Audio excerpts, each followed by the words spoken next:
Así que vamos a invitar a Varinka Farrén, directora de Hub Apta, quien será la encargada de moderar este panel, y ahí están los y las invitadas a participar en este primer panel de conversación en que vamos a hablar entonces de los desafíos de las startups. Varinka, gracias. Súper. Invita a tus invitados, Bueno, a tus invitadas a que suban. Si me permite, simplemente para poder presentar a Varinka. Varinka tiene más de 15 años de experiencia en el sector público, universitario y la industria en materias vinculadas a innovación y emprendimiento, destacando su conocimiento integral de los procesos de innovación desde la gestión de proyectos de I+D hasta la transferencia efectiva al mercado. Varinka ha diseñado e implementado diversas estrategias de transferencia tecnológica y hoy reconocida en el mundo de la innovación de salud. Así que, Varinka, bienvenida y gracias por estar acá. muchas gracias a ambos. Oye. Sí, bueno, porque está demasiado oscuro, demasiado oscuro. Bueno, voy a empezar invitando a Renato Pino, a quien además tengo el gusto de conocer hace muchos años, quien es cofundador y CEO de Snap. Así que un aplauso para él.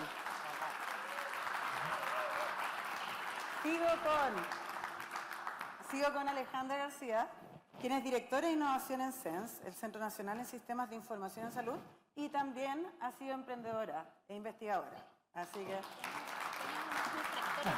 tenemos algunas historias. También hoy día tenemos una mirada que es súper importante en este panel, que es la de Carmen Contreras, quien es gerente de emprendimiento y gerente también del programa Startup Chile, de Corfo.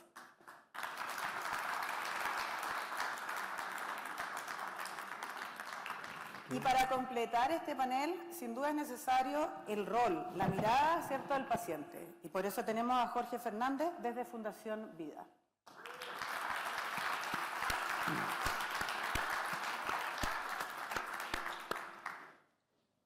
Más mujeres. Más mujeres que hombres, bien. Pero la moderadora no se cuenta. Así que estamos bien, está equilibrado el panel. Bueno, mira, para empezar, yo quiero que cada uno se presente muy cortito. Tengo un timer, que lo ando generalmente ando con él, pero no lo puedo encontrar, para que no sea tan largo. Pero cuéntanos, Renato, de ti, tú eres emprendedor, y cómo surge el tema de Snap, y lo que te comentaba antes, o sea, ¿cuál fue el método que ustedes utilizaron al comienzo? Bueno, antes que todo agradecer la invitación de Pfizer, estamos ahí colaborando también. Un placer estar aquí en este panel y veo muchas caras conocidas, lo cual es bueno. Bueno, el camino ha sido largo, muy largo, producto que elegimos un método que era bastante poco particular o que no se conocía tanto en esa época, que es el bootstrapping, ¿cierto? Que es este método donde uno busca financiarse en etapa temprana o autofinanciarse y levantar muy poquito capital sin diluirse, con tal de no diluir tampoco el propósito. Snap nace un poco desde esto de la mirada del paciente, ¿cierto? Es decir, cómo volcamos el modelo ambulatorio y es un cambio más o menos radical que queremos hacer, que es bien osado por lo demás, y que estamos trabajando para que eso ocurra. Todavía nos falta mucho camino por recorrer, pero un poco de lo que hablábamos antes, el modelo que es un poco típico, ¿cierto? Atípico más bien, el método que ocupamos, este modelo de autofinanciamiento, lo cual obviamente nos ha llevado a más largo tiempo, pero esperamos también más consolidado y sin tener que responder tampoco a estos capitales que de repente llegan y te cambian de rumbo radicalmente cuando llegan importantes sumas de dinero en etapa temprana, ¿sí? Así que un poco en eso estamos desde el mundo startup y como el rol que estoy representando. Súper bien. Y solamente para que sepan los presentes, la técnica del bootstrapping es la técnica que usó MailChimp o Amazon, que son casos de estudio en el fondo en esta técnica, que dice que los emprendimientos invierten, autoinvierten o pagan a través, digamos, de pilotos su operación. ¿Es posible hacerlo? Sí, es posible. De hecho, existen dos casos que son súper famosos, que es el de CPI, son estos robots, ¿cierto?, que funcionan en distintos lugares del mundo. Así que es súper interesante y eso deberíamos, digamos, hablarlo mucho más, pero corresponde también a otro panel.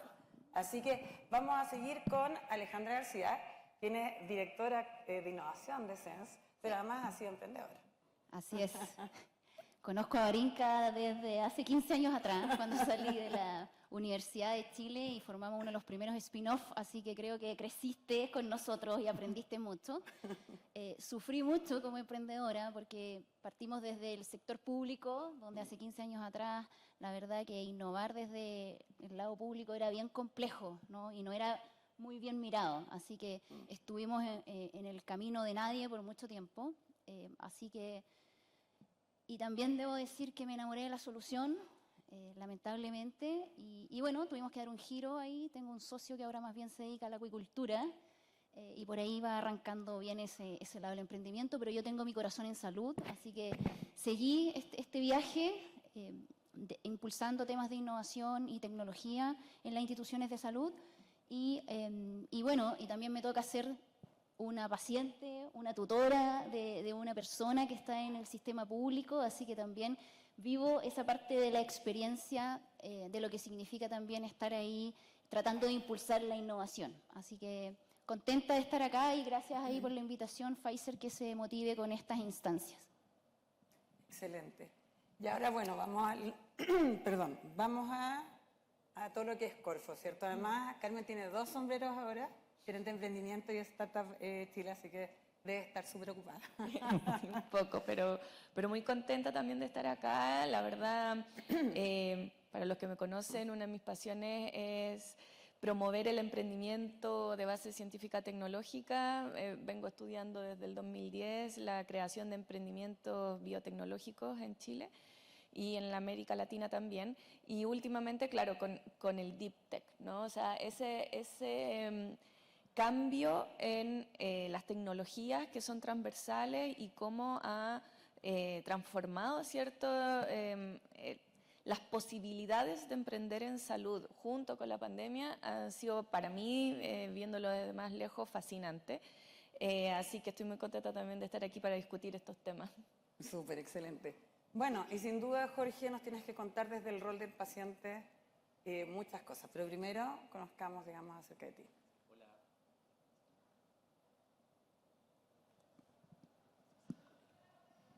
¿Aló? Ahora sí. Muchas gracias a Pfizer por la invitación, por generar también estos espacios de encuentro donde están todos los actores del ecosistema, que es muy importante.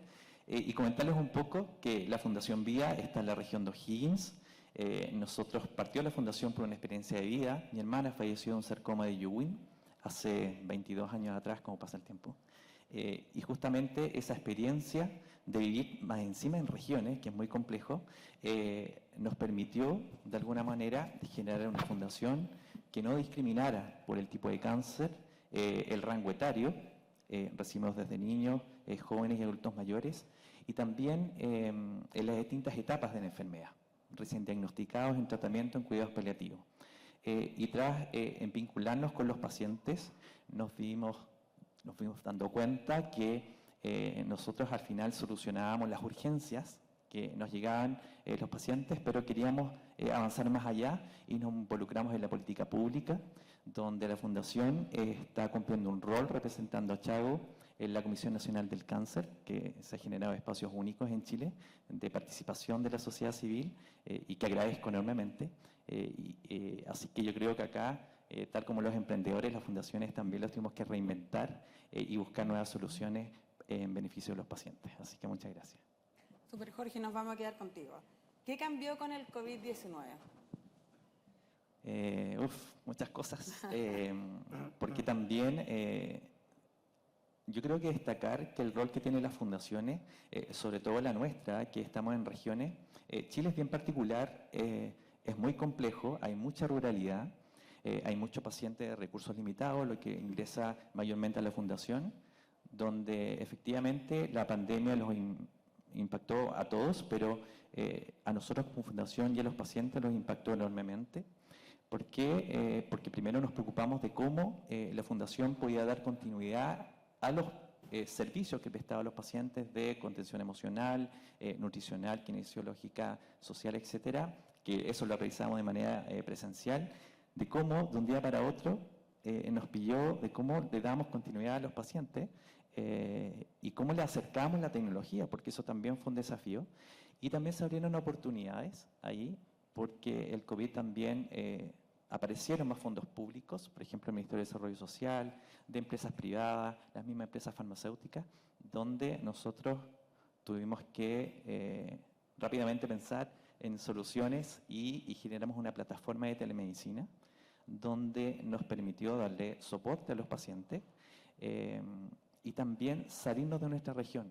Y eso también es bonito, que a pesar de lo mal que nos pasaron los pacientes, lo que mal lo pasamos nosotros como fundación, en poder activarnos rápidamente en atender pacientes. Ya tenemos de Antofagasta hasta Osorno a través de esta plataforma de telemedicina. Entonces fue también un desafío y una oportunidad que la atesoramos y la trabajamos para darle ayuda a los pacientes. Súper bien. Y bueno, siguiendo, digamos, lo que decía José Miguel, quien es VP de Corfo, decía las crisis son oportunidades. Y eso, digamos, lo sabemos. Y en ese sentido, Carmen, ¿cómo fue vivir después, qué ha pasado, además, después del COVID? Bueno, yo creo que uno de los cambios más relevantes fue de la parte financiera. Los inversionistas se dieron cuenta que invertir en salud tiene una rentabilidad gigante, ¿no? Económica gigante, pero también un impacto social increíble, ¿no? O sea, todo lo que pasó con las vacunas de COVID fue una demostración de eso. Y entonces se abrieron espacios, inversionistas que nunca habían pensado en invertir en emprendimientos en salud, empezaron a hacerlo. Y hubo un flujo muy fuerte de fondos de capital de riesgo hacia ese tipo de emprendimientos. Pero ahí también hay un riesgo. En salud, bueno, tenemos dos líneas, ¿no? Una que es como generar nuevos tratamientos, nuevas medicinas, y ese camino es bien largo y requiere mucho capital, muchas pruebas, y los inversionistas a veces quieren sus retornos más rápido, ¿no? Entonces, a veces ahí el educar a los inversionistas ha sido todavía difícil, ¿no? De que estas inversiones son de muy largo plazo, pero que pueden tener una rentabilidad muy, muy importante, muy exitosa y un impacto social importante. Pero por el otro lado se abrieron estas posibilidades, como decía Jorge, de telemedicina, de mejoras en dispositivos médicos, en mejoras también de cosas tal vez más de maquinarias, por ejemplo, desde maquinarias de testeo hasta cómo llevamos la medicina o ayudamos a los pacientes a estar de manera más ambulatoria en la casa o tomar sus medicinas de una manera mejor en la casa. Entonces, y eso es más tecnología y son tecnologías más transversales. Lo que sí ha permitido es que esa parte es más rápida de la llegada al mercado y por lo tanto yo creo que ha habido más continuidad de los fondos en esas líneas, precisamente porque se ve más pronto, se pivotea más rápido, se llega a una solución más rápido o se puede testear aquí, sobre todo en Chile también, más rápidamente. Entonces hay una gran oportunidad. Pero yo creo que igual hay harta competencia también, se surgió un montón de nuevas startups, entonces se abren grandes oportunidades, pero es complejo el tema de la salud porque también el tema regulatorio es otro que es muy, muy, muy importante y entonces el escalamiento internacional de este tipo de negocios no es tan fácil porque las regulaciones en cada país son diferentes y el tema del sector público con el sector privado en salud es otro mundo, así que ahí podemos seguir hablando para no extenderme, pero sí, hay mucho ahí y mucha novedad, pero muchas oportunidades también. Súper bien. Y desde el punto de vista, Ale, además de todos los temas regulatorios, y también, bueno, cómo afectó el COVID, porque aquí, yo me acuerdo cuando salió yo llevo 15 años transfiriendo tecnología, y la verdad es que es súper complejo, ¿ya? Y si me hubiesen dicho un año antes, por ejemplo, lo de los ventiladores mecánicos, que realmente iban a salir en 3 meses, yo hubiese apostado todo que era imposible. Y fue posible, ¿cierto? Teníamos un propósito común que lo hizo posible.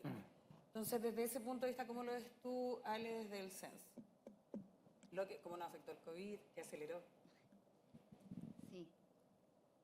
Bueno, ahí comparto lo que comentaba, ¿no, Carmen? ¿No? Que efectivamente se abrió una oportunidad para que también nuevos emprendedores se pusieran más creativos y veo varios, obviamente, por acá. Así que bien, y por lo tanto la competencia también es más dura. Lo que sí efectivamente aceleró fue, por un lado, eso. Por otro lado, que hay varios prestadores, no sé si muchos, no sé si pueden levantar la mano. ¿Quiénes son prestadores acá? No veo nada, estoy así. Sí. Yo sé que está acá Rubén, pero y vi por allá la Checuch. ¿Quién más? Saludos al público. Ya, eso, gracias. Ya, hay como solo 6 prestadores de salud, lo cual es un mega problema, a propósito de lo que también comentaba Carmen, y que no estoy tan de acuerdo ahí, que efectivamente es lo que falta.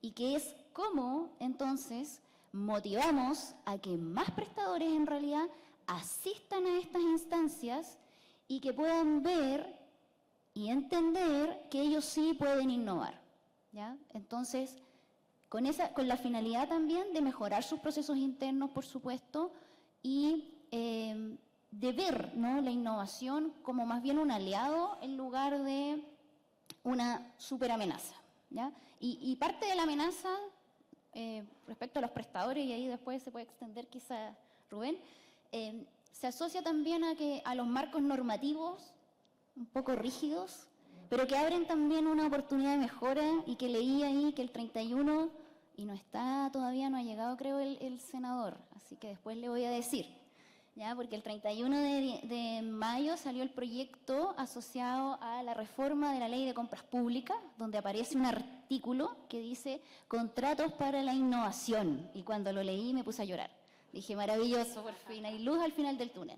Porque otro de los grandes problemas es que no se puede insertar la tecnología. Por muchas veces que quieran las instituciones públicas, por supuesto, es complejo. Y en ese sentido, obviamente, nosotros como CENS, y ahí conocen que estamos impulsando este programa ahí junto a ProSalud, Corfo también nos acompañó, para que estos prestadores vieran, ¿no?, y entendieran que es importante innovar, y que afortunadamente después se va a, digamos, a alinear con lo que está también pensando a nivel de marco normativo en cuanto a la Ley de Compras Públicas, lo cual siento que también es maravilloso. Y después, por otro lado, y tenemos después acá a María José, me alegro mucho que estés acá, porque también no es solo comprar, ¿cierto?, que tenemos digamos, va a estar ese marco normativo, sino también efectivamente que nos digan, ¿no?, estándares mínimos, y que sean ojalá normados a través del ministerio, porque muchos prestadores públicos no se atreven a innovar porque el ministerio no se los dice,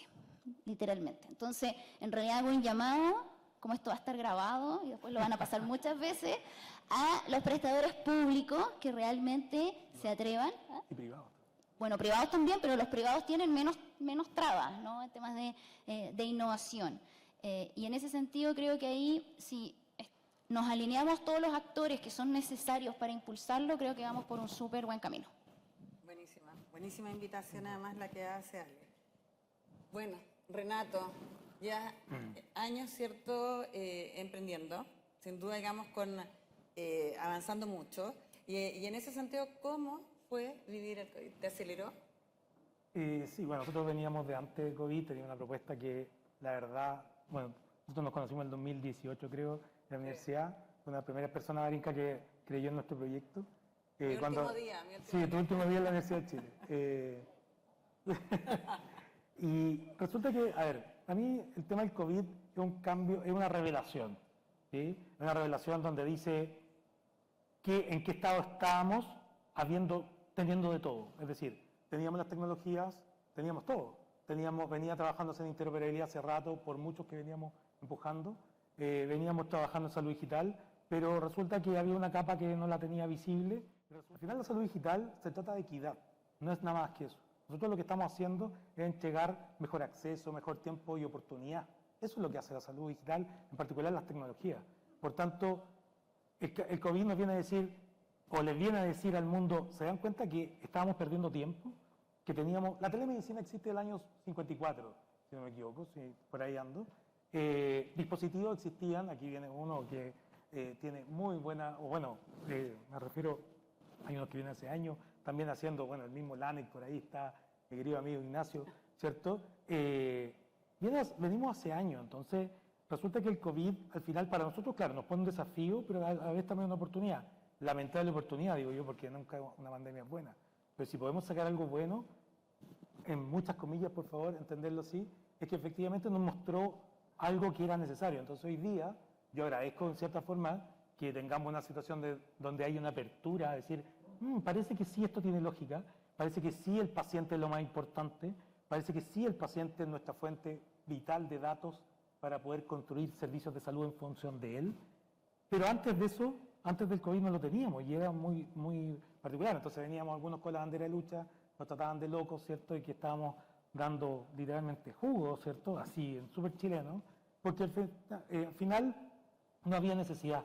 Pero cuando nos dimos cuenta que nuestra cobertura era insuficiente, ¿cierto? Que teníamos radicales diferencias entre la atención de unos y otros, creo que nos pusimos la mano al corazón como sociedad y dijimos, ¿sabes qué? Tenemos que avanzar en esto.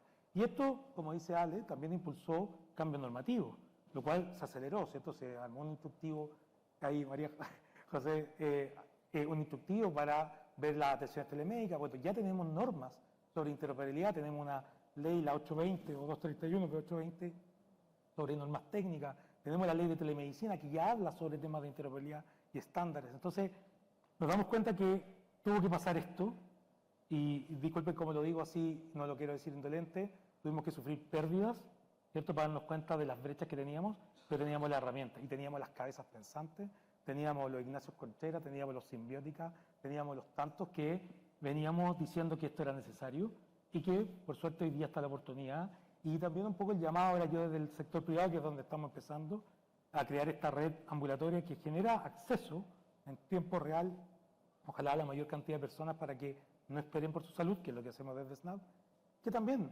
que los prestadores, tanto públicos como privados, se atrevan. Yo entiendo que no se puede jugar con la vida de las personas, es lógico, en el caso de los críticos, pero hay soluciones que son de carácter de gestión, ¿cierto? Y que dan un salto cuántico que a lo mejor no hoy día, pero de aquí a un tiempo más, y necesitamos ese aporte.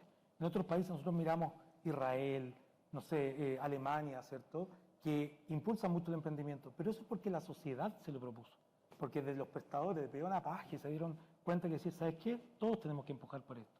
Y los que estamos apostando en esto, tenemos esa responsabilidad también de, valga la redundancia, ser responsable, que nuestra propuesta llene ese vacío y lo haga de manera responsable. Entonces hay responsabilidad de todos, pero nosotros no estamos jugando la vida, ¿cierto?, en que queremos cambiar un modelo que sabemos que es poco equitativo al final, ¿sí? Y ahí está la brecha. Como decía Carmen, los departamentos de salud se demoran mucho porque, claro, hacemos una función social.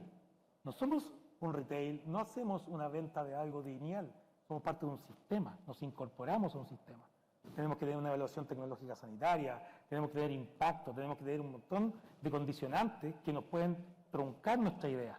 Entonces, es muy importante tener feedback, tener esa posibilidad desde quien me compra o desde quien usa, tener la capacidad de que tengan la comprensión que al final esto es para todos, ¿sí? Yo creo que no hay solución de salud digital o tecnológica o biotecnológica que no sea para generar mejores condiciones de las personas. Creo que no hay ninguna. Todas apuntan a eso, ¿sí? Oye, Renato, súper interesante lo que mencionas y nos vamos a quedar contigo para hablar acerca de las brechas, ¿ya? De las brechas desde los emprendimientos de base científica tecnológica, emprendimientos tecnológicos. Hace unos 2 años atrás el Ministerio de Ciencia hizo un estudio que se llama Caracterización de Emprendimientos de Base Científica Tecnológica. Y en él mencionaban que existían algunas brechas como la falta de financiamiento, también el tema, digamos, de regulatoria, en realidad ahí hay un vacío, y también la falta de conexión entre emprendedores, ¿ya? En el fondo aprender y también la desvinculación que tienen, digamos, muchas veces con la industria. Aprender de los otros. De hecho, he escuchado muchas veces, yo me río mucho con esto, ¿eh? Porque he escuchado muchas veces de emprendedores que dicen, estoy ultra solo. Entonces, como la canción de... ¿Cierto? Pero la verdad es que muchas veces están ultra solos, especialmente cuando están empezando en este tema del emprendimiento. Entonces, cuéntanos, ¿qué barreras, qué brechas has visto tú? Mira, yo soy de los viejos en esto, y soy más viejo además, vengo de vuelta, ¿cierto? En el sentido de vuelta no es la vida, por si acaso no soy tan viejo tampoco, pero me refiero a que no vengo saliendo de la universidad, teniendo experiencia emprendedora, tuve empresa, la vendí, etcétera, o me salí para poder emprender en esto porque me movía mucho el propósito. Y en cuanto a las brechas, yo creo que tenemos brechas de distintas dimensiones, ¿sí? Salud, como te decía, tiene muchas complejidades en la inserción, en la prueba, en el pilotaje.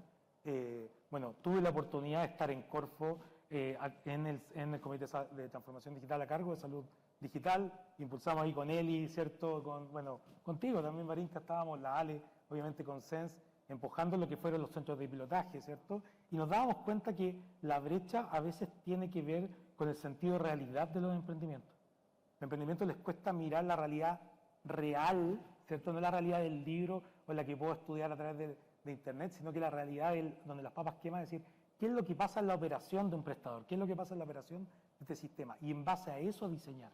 Y ahí viene la propuesta de valor hacia un inversionista, que claramente, como decía Carmen, son de tan larga data los emprendimientos en salud, que el retorno de inversión no va a estar mirado de aquí a 2, 3 años, quizás va a estar a 5, quizás incluso más, ¿ya? Pero claramente hay un punto en el que se pega un quiebre y puede ser exponencial. Y eso lo han demostrado varios. Ahora, la brecha, a mi juicio, existe en dos lados. El primero, desde el emprendedor, se los decía hace un momento. Creo que debemos ser súper responsables que cuando uno presenta un emprendimiento, haga un análisis económico sanitario me refiero, se asesore, busque asesores en economía, si es que no son expertos, tenga personas que me inserten de manera acelerada. En el caso mío, yo venía de un momento en que Salud Digital estaba recién, yo conocí a la Ale, ¿cierto?, en 2017, y estaba recién, pero hoy día hay un ecosistema mucho más consolidado, quizás todavía no somos tan red, pero sí está mucho más consolidado, este mismo evento, ¿cierto? Este evento no hubiese pasado quizás si no estaba la pandemia, y como tantos otros que hemos hecho. El tema es que aquí son los momentos en que hay que hacer conexiones. Todos los que están aquí, hagan conexiones, hagan redes, busquen cómo se pueden complementar, cómo pueden hacer cosas en conjunto.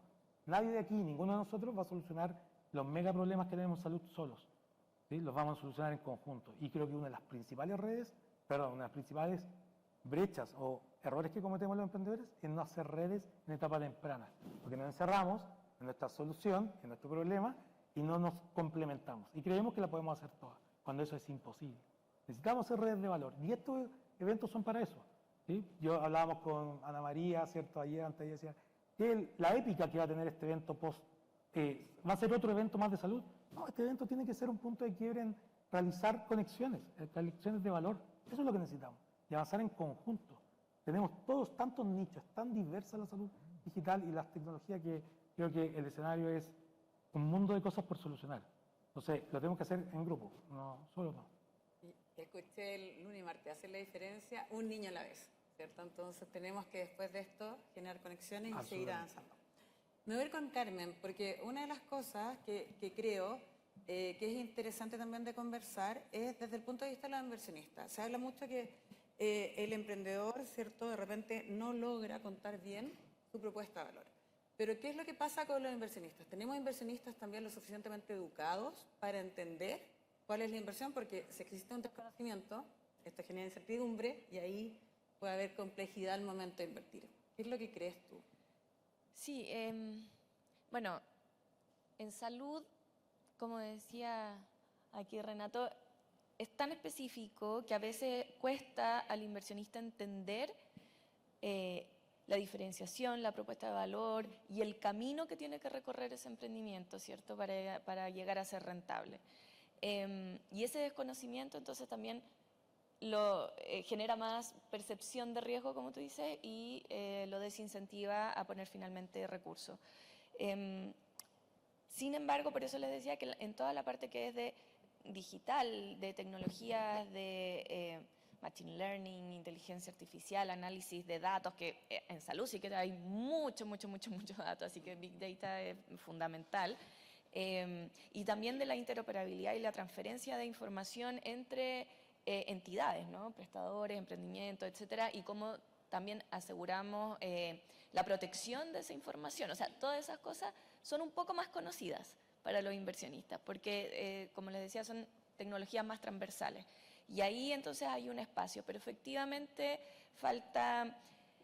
¿Qué es lo que pasa? Los inversionistas o los fondos de capital de riesgo se tienen que asesorar por expertos en estas áreas para poder identificar precisamente, bueno, esta propuesta de valor versus esta, ¿cuál tiene mayor probabilidad de éxito, ¿no?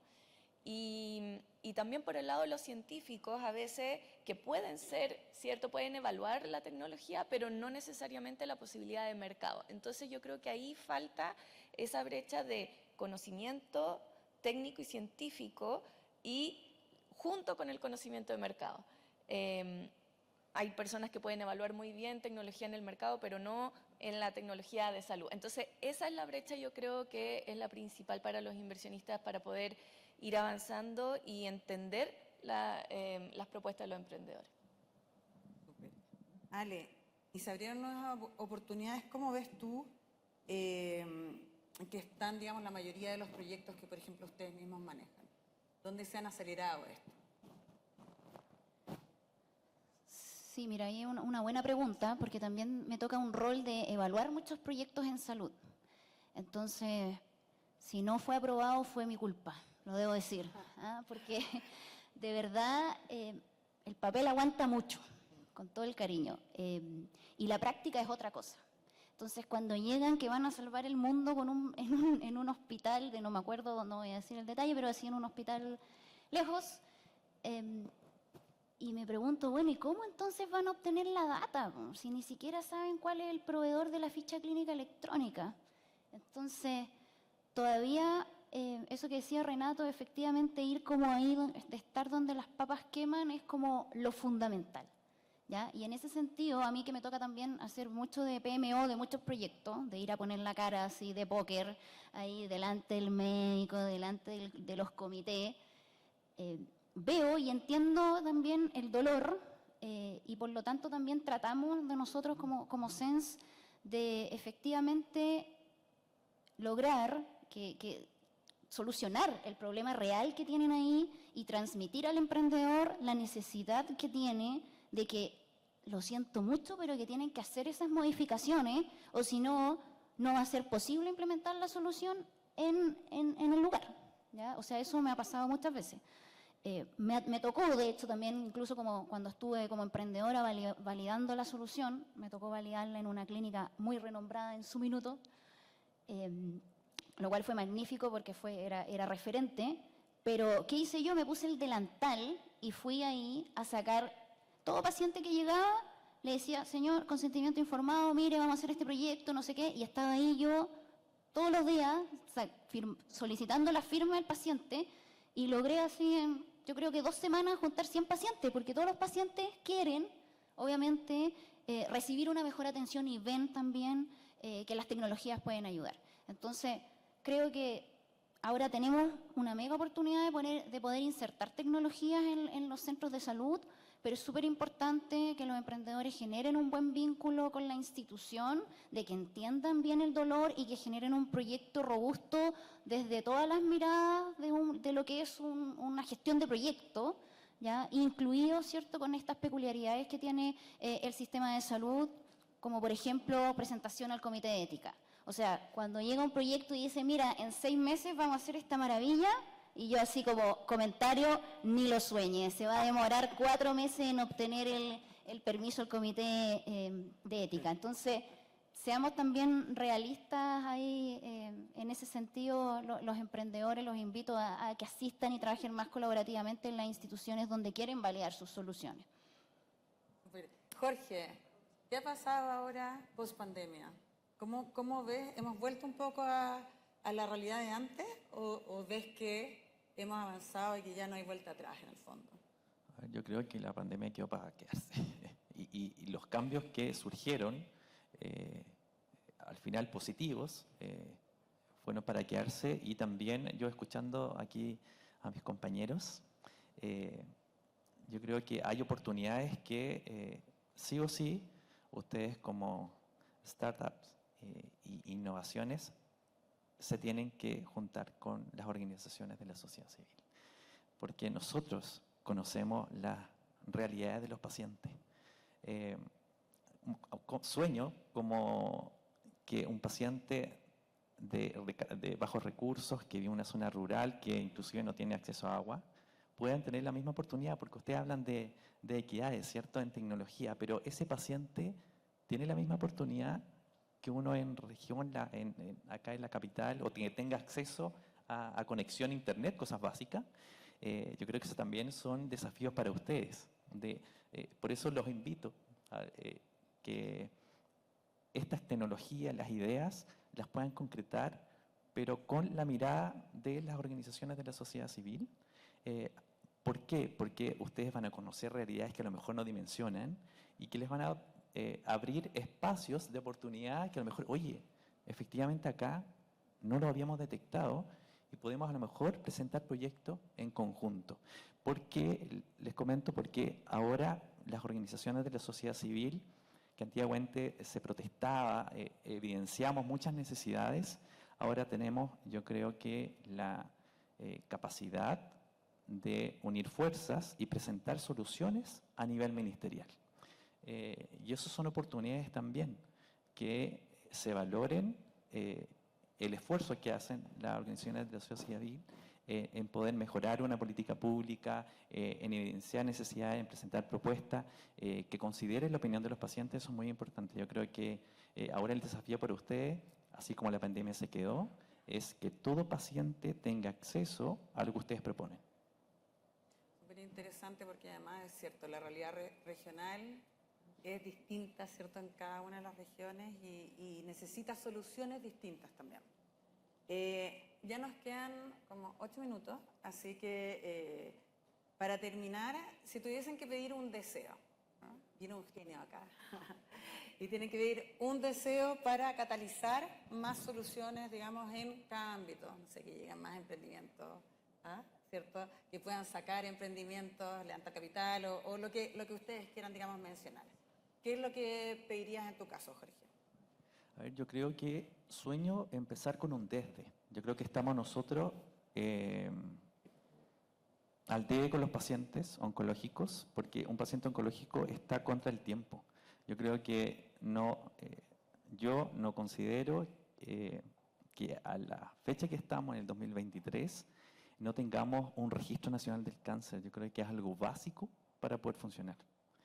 Y eso se aplica en todo, en mejorar una política pública, en ver qué pasa en las distintas regiones del país, porque un paciente de Antofagasta es muy distinto que un paciente de Magallanes, tienen realidades distintas, necesidades distintas. Yo creo que mi sueño es eso, de cómo la tecnología pueda mejorar unas listas de espera, cómo llegar a que los pacientes tengan acceso a las nuevas tecnologías, a los avances de la ciencia. Y eso también es un sueño de cómo la ciencia que avanza tan rápido en tecnología no va a la par con la política pública. Como que las decisiones se toman tan lento y los pacientes se siguen muriendo. Y esa es la realidad. Y que se mejore la inequidad. Que la fundación, los pacientes que llegan sufriendo donde no tienen la oportunidad de un diagnóstico oportuno o tratamiento adecuado, la cancha se nivele. Porque es muy difícil nosotros que trabajamos con pacientes decirles, ¿sabes qué? Tenemos que esperar porque tu diagnóstico no va a ser oportuno y no sabemos si tu cáncer va a tener cura o no. En cambio, obviamente un paciente de con recursos tiene un diagnóstico fácil y si tiene oportunidad de estar en la parte privada, a lo mejor tiene el tratamiento que él necesita y que no esté en una canasta pública de salud. Entonces yo creo que de los sueños es tener un registro pronto para la toma de decisiones, que eso nos afecta a todos y nos va a ayudar a la toma de decisiones. Mejorar las listas de espera porque es una urgencia enorme, que la tecnología llegue a todos y es un desafío para ustedes y que cuenten con nosotros. Super, muchas gracias, Jorge. Ahora la misma pregunta a Carmen. Está difícil. Hay muchas cosas en que avanzar. Entonces, a ver, por una parte, efectivamente, esta interacción entre los proveedores de seguros de salud, tanto obligatorios como la ISAPRES, como los complementarios, como el Ministerio, como el ISP, etcétera, ¿cómo pueden trabajar juntos? Eso para mí sería un principal deseo, para poder identificar cómo ir avanzando y en mejorar, ¿cierto? Y en adoptar nuevas tecnologías, identificar las necesidades, hacer tal vez llamados de innovación abierta desde lo común. ¿ya? No solo desde un espacio, desde un ministerio, sino desde lo que necesita el ecosistema. Yo creo que eso igual nos está faltando, identificar esas brechas que son comunes a un ecosistema e ir avanzando en resolver esa brecha. Y por otro lado, yo creo que hay hartos emprendedores con muy, muy buenas ideas, pero ¿cómo podemos hacer de que las prueben rápido, que lo testeen rápido, que lo piloteen rápido en condiciones reales, como dice Ale? Eso yo creo que nos falta, porque en base a eso podemos avanzar a conseguir recursos y lograr éxitos. Súper. Yo debo decir que tengo el deseo cumplido acá de Carmen en lo que pidió, porque estamos efectivamente nosotros impulsando el tema de los centros de pilotaje y tenemos ahí 6 instituciones así camiseteadas que van a empezar el piloto con emprendedores que veo por acá, así que por lo menos vamos avanzando paso a paso. Voy a ser un poco más drástica en mi deseo. Haría un lavado de cerebro realmente a las personas que trabajan en las instituciones de salud, sacarlas un poco de... Ay, redoble tambor, así tengo que terminar. Dije algo que no debía, ya, mejor no, era demasiado bueno el deseo. No, de verdad, para que se atrevan a innovar en sus procesos, ya, cambiar un poco, cambiar el proceso no significa el resultado que puede ser distinto, que puede impactar negativamente al paciente, así que en realidad ese sería como mi deseo. Gracias. Renato. Mi deseo, yo le voy a hacer honor a mi querida Andrea Basagoite, una de las socias que tenemos que está en Estados Unidos, y que nos dijo cuando entró a la empresa, dijo, pónganse la mano al corazón, digan por qué hacen y por qué, y lo teníamos, pero nos hace materializarlo y dice, ¿por qué hacemos esto? Lo pregunto a todos ustedes. Lo hacemos netamente por las personas, por los pacientes. Necesitamos reducir mejorar la alfabetización, las brechas. Necesitamos poner al paciente primero, el patient first, que alguna vez la Cleveland Clinic instauró. Por eso hacemos estas cosas, ¿sí? El paciente primero. Y eso significa pescar nuestros egos, guardarlos, enrollarlos, no guardarlos en el bolsillo, botarlos. En la medida que logremos eso, yo creo que esto va a avanzar. Y el ego, créanme, que en todas las conversaciones me salen con uno de los grandes problemas para escalar, para avanzar rápido, para acceder a financiamiento, para que te escuchen, para que te entiendan tu propuesta de valor. El ego, nada más que eso. Súper, bueno, con esto terminamos el panel. Les voy a pedir a todos que se levanten, nos saquemos una foto también para tener de recuerdo. Muchas gracias. ¿No? La vas a sacar tú, ¿cierto? La saca Renato, porque la verdad es que el que la saca usted sabe. Bueno, reiteramos el aplauso entonces para este panel, por favor.